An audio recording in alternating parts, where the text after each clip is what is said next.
Hola, ¿qué tal amigos y amigas? Lluvias de bendiciones para cada uno de ustedes. Espero que todos se encuentren muy bien en el día de hoy. Bueno, señores, algo impactante acaba de ocurrir en Venezuela en el día de hoy. Algo que te va a dejar completamente sorprendido. Lo que acaba de ocurrir en el día de hoy te va a dejar con la boca abierta. Y es que, señores, algo histórico acaba de ocurrir hoy. Pero antes de entrar en materia con estas y más informaciones, quiero pedirte que te suscribas, que comparta estas noticias, deja tu like para que así le llegue a más personas y siempre se mantengan atentos y alerta de todo lo que está sucediendo en nuestro país y en el mundo. Si tú crees que Venezuela va a ser libre, déjame tu valiosa opinión ahí debajo en la caja de comentarios. Comenta una bandera de Venezuela diciendo Venezuela libre y así será. Solo tenemos que tener fe en Papá Dios y todo va a ocurrir así. Así que sin más, señores, comencemos con estas importantes noticias. Bendiciones para todos, señores. Les quiero compartir este video antes de comenzar. Quiero que lo vean hasta el final. Electo Edmundo González Urrutia, estimados eurodiputados, líderes sociales y demás autoridades presentes, mis queridos venezolanos que hoy nos acompañan desde tantas partes del mundo. Desde hace muchos años, y como hemos podido constatar con cada una de las presentaciones de esta mañana, Venezuela atraviesa una gravísima crisis humanitaria. Y en materia de derechos humanos, estamos viviendo una situación absolutamente extrema. Yo quiero insistir en varias de las cifras, de los datos que fueron presentados en el transcurso de este evento. Como sabemos, el Foro Penal establece que hay 927 presos políticos en nuestro país. Más de 200 de ellos son miembros de organizaciones políticas, 100 de nuestro propio partido 20 Venezuela. Muchos de ellos cuentan con doble nacionalidad, como mi amiga y colaboradora Catalina Ramos, quien además de ser venezolana, es también española y canaria. Otros, como Rafael Tudares, yerno de nuestro presidente electo Edmundo González, nunca en su vida se dedicó a la política, pero ha sido víctima de una desaparición forzada simplemente por el hecho de ser yerno del presidente. Esta situación no es nueva. Desde 2014 se han realizado más de 18.000 detenciones arbitrarias por motivos políticos en Venezuela. Más de 2.000 fueron capturados después de las elecciones del 28 de julio. Entre los que se lograron salir de cautiverio, miles han sido mantenidos bajo regímenes de presentación. Muchos han sido sometidos a torturas, excesos. Ninguno ha tenido acceso a una justicia. Por si fuera poco, el número de ejecuciones extrajudiciales que tuvieron lugar entre 2010 y 2022 se estiman en más de 20.000. A pesar de todo, la comunidad internacional le ha tomado muchos años reconocer cuál es la naturaleza del régimen que preside Nicolás Maduro. Una autocracia mafiosa que comete crímenes de lesa humanidad y aplica terrorismo de Estado, tal como ha declarado la Comisión Interamericana de Derechos Humanos. Los fraudes electorales cometidos una y otra vez por el régimen le servían para lavarse la cara frente al mundo, pero esta farsa la desmontamos para siempre el pasado 28 de julio, porque con el 85% de las actas recogidas y publicadas no hay ya excusa para reconocer la verdad sobre cuál es la voluntad soberana del pueblo de Venezuela. Tampoco a estas alturas es posible desconocer la verdadera naturaleza del régimen criminal, ni puede haber espacio ni dudas con respecto a la situación de los derechos humanos en Venezuela. La información que se ha copiado es tan inmensa, la que han organizado y presentado las organizaciones de derechos humanos, que sobra evidencia al respecto. Las víctimas, las familias con valentía han dado y elevado la voz y exigen que se haga justicia sin dilación. La mayor parte de la información necesaria está allí. Es también la información requerida para preservar la memoria de todo lo que ha ocurrido en estos años de gran dolor. Lo esencial para que estos hechos atroces no se vuelvan a repetir es no olvidar que sucedieron. De ahí la importancia de la memoria, una memoria sin la cual no podrá haber justicia. Una memoria necesaria para que la democracia que viene se levante sobre bases sólidas. Por eso es tan importante este evento del día de hoy, que busca esclarecer los hechos y demandar acciones. Los venezolanos seguimos luchando día a día y sabemos que estamos cerca de un cambio que anhelamos y que nada ni nadie impedirá que lleguemos hasta el final para recuperar nuevamente nuestras libertades. Mi abrazo para todos, nos vemos pronto en Venezuela. Viva Venezuela libre. Bueno, mi gente, ¿qué opinan ustedes sobre estas declaraciones, sobre lo que está sucediendo en Venezuela para acabar de una vez por todas con la dictadura de Nicolás Maduro? Ahora más que nunca, señores, tenemos que estar unidos para así poder contraatacar y darle donde más le duele al régimen de Nicolás Maduro y sus secuaces. Ya falta poco para que el Nicolás Maduro abandone el poder. Solo estamos a cuestiones de horas, señores, para que salga la tiranía de Venezuela. Pero la noticia no termina aquí. No se vayan, agárrense fuerte, porque de aquí en adelante las informaciones vienen potentes y son de suma importancia. Así que quédate hasta el final, porque ahora es que viene lo bueno.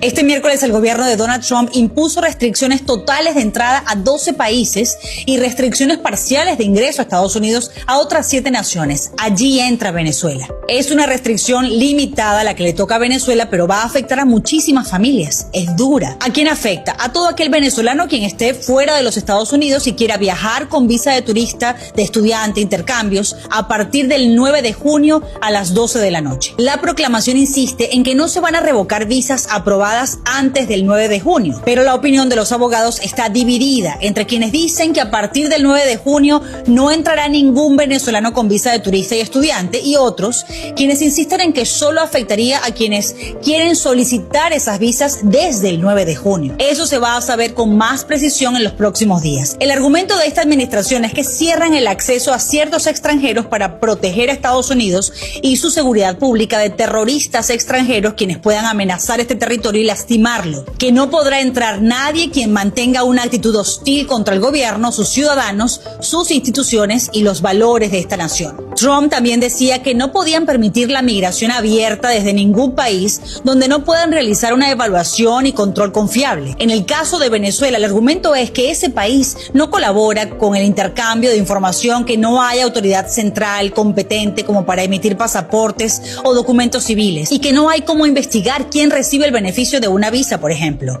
y que además casi 10% de quienes poseen una visa de turista se quedan a vivir en Estados Unidos. La proclamación también promete reducir otros tipos de visa en la medida en que se los permita la ley. A algunos les parece obvio que van a negar visas estudiantiles o turismo a venezolanos quienes las soliciten a partir del 9 de junio, y que aun cuando no revoquen las que ya están en vigencia, esas personas con una visa aprobada antes de la aplicación de la proclamación tampoco podrían entrar. Para otros, esto es aún un poco confuso. Esto no afecta a residentes o a quienes tengan doble nacionalidad y puedan usar, por ejemplo, un pasaporte distinto al venezolano. Un venezolano español podría entrar con el ESTA. Tampoco entran aquí quienes tengan visas diplomáticas o para trabajar en organismos multilaterales, una minoría. Tampoco afectaría a esposas, a hijos menores de 21 años o padres de ciudadanos estadounidenses. Ni a un venezolano quien tenga asilo o sea un refugiado o una persona protegida por la Convención contra la Tortura o Tratos Crueles, y esto de ninguna manera suspende la posibilidad de solicitar asilo o refugio. Y si el Departamento de Estado considera que una persona debe entrar porque es del interés de los Estados Unidos, se le permitiría el ingreso. Como les digo, es probable que este jueves hagamos un live para explicarles la restricción con más detalle. Después de una semana y media fuera del país, enfocada en el Oslo Freedom Forum, del cual les tengo un resumen increíble, aprendizaje, muchas reflexiones, necesitaba hacer un resumen de las noticias más recientes para ponerme al día, así que aprovecho y lo comparto con ustedes. Ya son 2 días continuos en los que Diosdado se muestra preocupado por supuestas llamadas de estadounidenses a esposas de militares para ofrecerles garantías de vida a ellas y a su familia. Anda como inquieto, dice que ellos no se van a quedar tranquilos, se refiere al gobierno electo, a sus aliados, y yo tampoco lo creo, porque hay millones haciendo todo lo que sea necesario para que Venezuela sea libre. La Gran Aldea junto a mi querida Francia Sánchez publicaron detalles de lo que habría sido la negociación entre la oposición pro régimen que participó en esta inexistente elección del 25 de mayo y el CNE, Gorrín, los primeros alacranes. Sí, bueno, porque vamos como por varias temporadas de alacranismo. Y no solo recuerdan que José Gregorio Correa Correa es compadre de Elvis Amoroso. Consiguió además un puesto para su propio hijo en la Asamblea Nacional del régimen. Esto del nepotismo no es solo una práctica de Cilia, pero además habría existido una reunión el lunes siguiente de la farsa para no darle los 3 puestos que le ofrecieron a Tomás Guanipa, a Stalin, a Capriles, etcétera, sino 3 más y hasta una ñapa para el señor del lápiz. No hay que ser experto electoral para concluir que las adjudicaciones de diputados no coinciden con los votos que anunciaron. Y vuelve a aparecer el nombre de Raúl Gorrín, el dueño de la Globovisión de Temo, que ya habría comprado a los alacranes fundadores, Brito y su camada, con aquel supuesto $1.000.000, pero no ha perdido la costumbre de seguir financiando a quienes no han superado todavía el resquemor, la tirria, la amargura por la paliza que dio María Corina Machado en las primarias a sectores que nunca más pudieron ponerse de pie y solo les ha quedado la alternativa de arrastrarse y encanallarse. Ella barrió con las intenciones de la mayoría de quienes hoy oficializan su coexistencia con el régimen, pero ellos se encargaron de ahogarse en esa corriente en la que decidieron zambullirse sin siquiera hacer el esfuerzo de bracear. Sí, y aunque cueste creerlo, ya algunos le preguntan a la gente si el país también le va a regalar las alcaldías al régimen y no va a participar en una nueva convocatoria que el régimen se atrevió a planificar para julio, sin antes cerrar el mismo día de ese anuncio el registro electoral. Y después que al menos 10 diputados del PSUV, del Partido Unido del régimen, sí, quienes ganaron en esta pantomima de elección, pues no les entregaron tampoco esas curules porque se las habían prometido a alguien más y no hay donde quejarse. Primero porque estamos en autocracia y segundo porque la página del CNE sigue sin funcionar desde julio del año pasado. Capriles culpa al régimen de la miseria de salarios, pensiones que reciben los venezolanos y vuelve a descubrir hoy que hay dictadura porque dice que el régimen no va a tomar acciones reales. También está descubriendo hoy que el problema de los venezolanos es el régimen. Y Antonio Ekarri critica las sanciones porque ninguna sanción ha sembrado democracias. El detalle del que no habla es que la cohabitación atornilla al régimen a ese poder. Y si el régimen no estuviera, no habría ninguna sanción. Ni tampoco esa curul de muchos que en una democracia y verdadera elección libre jamás hubieran recibido, jamás hubieran sido diputados. También dice que ninguna ruina ha cultivado la libertad, que ningún país se construye desde el castigo ajeno, como él llama a las sanciones, pero del castigo, la crueldad, la impiedad, el sadismo, el castigo interno contra quienes no son alacranes y terminan en un calabozo por eso torturados, no dice nada en lo absoluto. Quien sí dice y alza la voz como un héroe es Óscar Murillo de Provea. Habla del elevado riesgo en el ejercicio de los derechos civiles, expresión, reunión, manifestación pública, y es tan osado y gallardo que lo denunció desde una protesta pacífica pública dentro de Venezuela. Y allí están los familiares de al menos 2 presos políticos del caso Cotiza.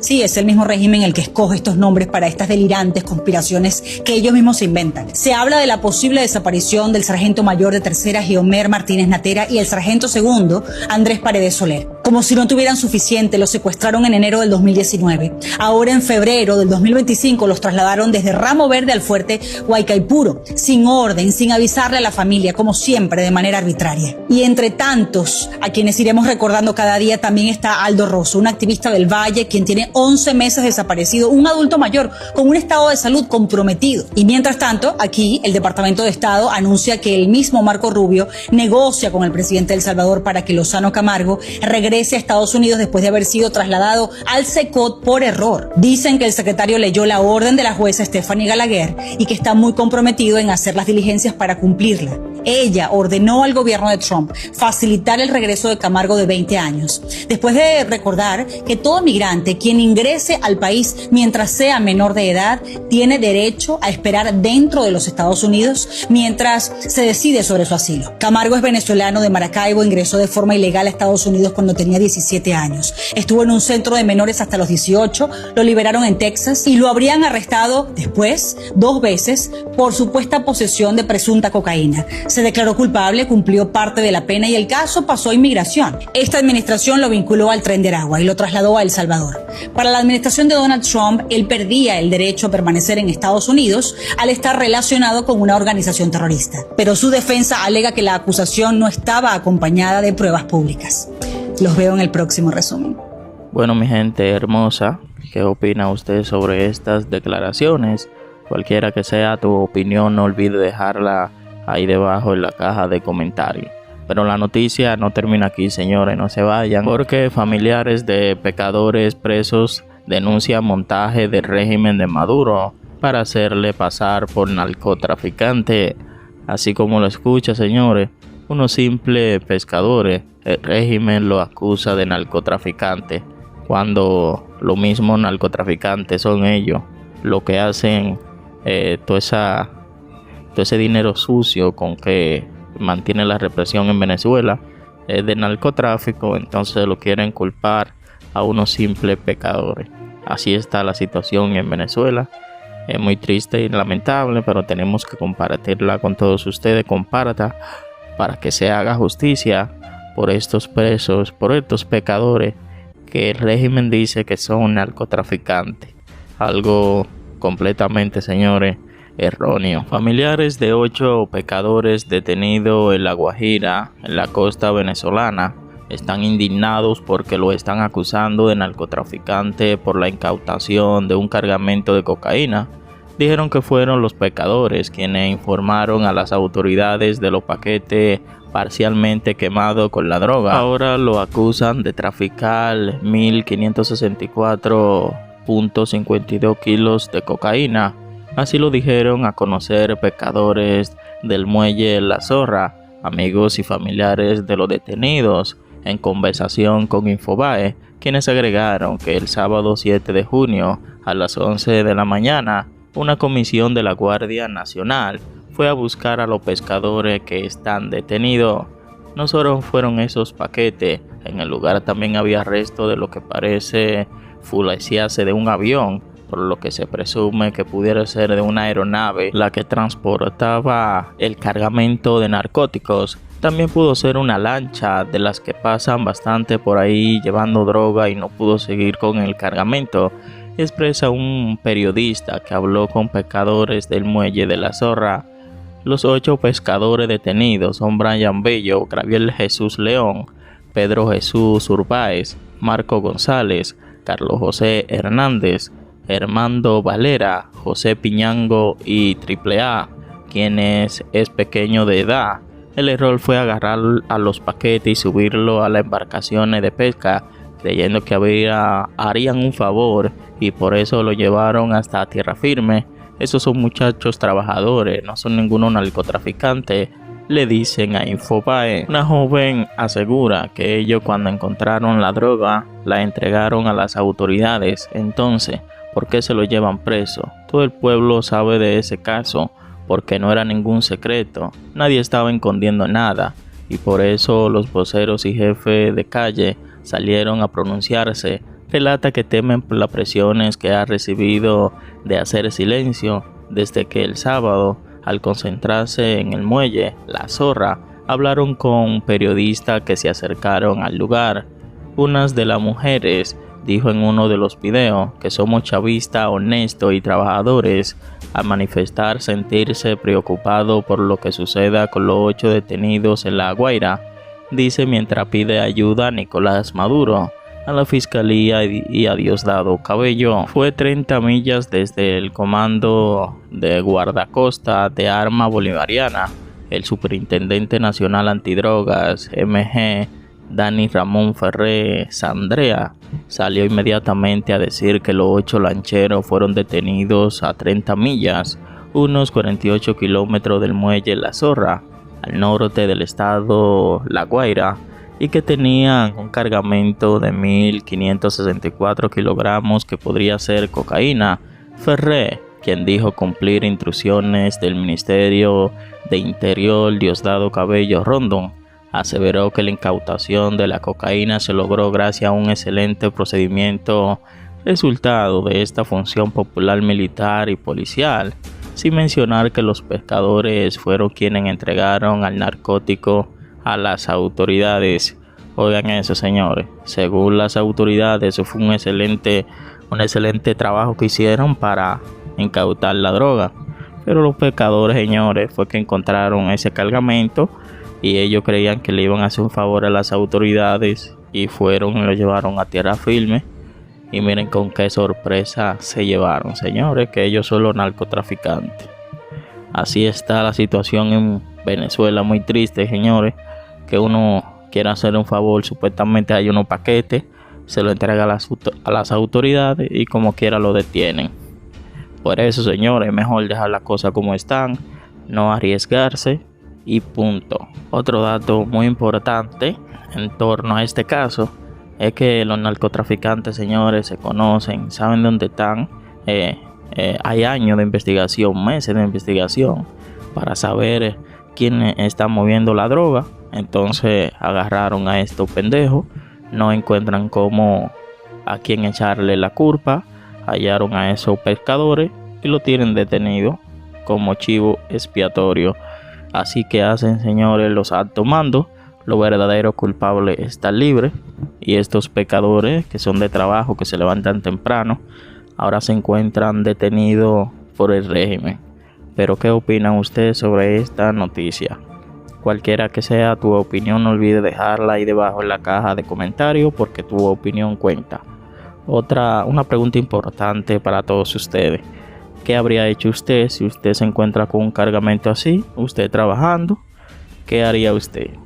O de aquí en adelante, ¿lo lleva a las autoridades o lo deja ahí mismo? Cualquiera que sea tu valiosa opinión, no olvides dejarla ahí debajo en la caja de comentarios. Bendiciones, no olviden compartir estas noticias, dejen su me gusta, compartan. Bendiciones y nos vemos en un próximo video. Que Dios me le bendiga a cada uno de ustedes y a su familia. Nos vemos en un próximo video. Bye bye.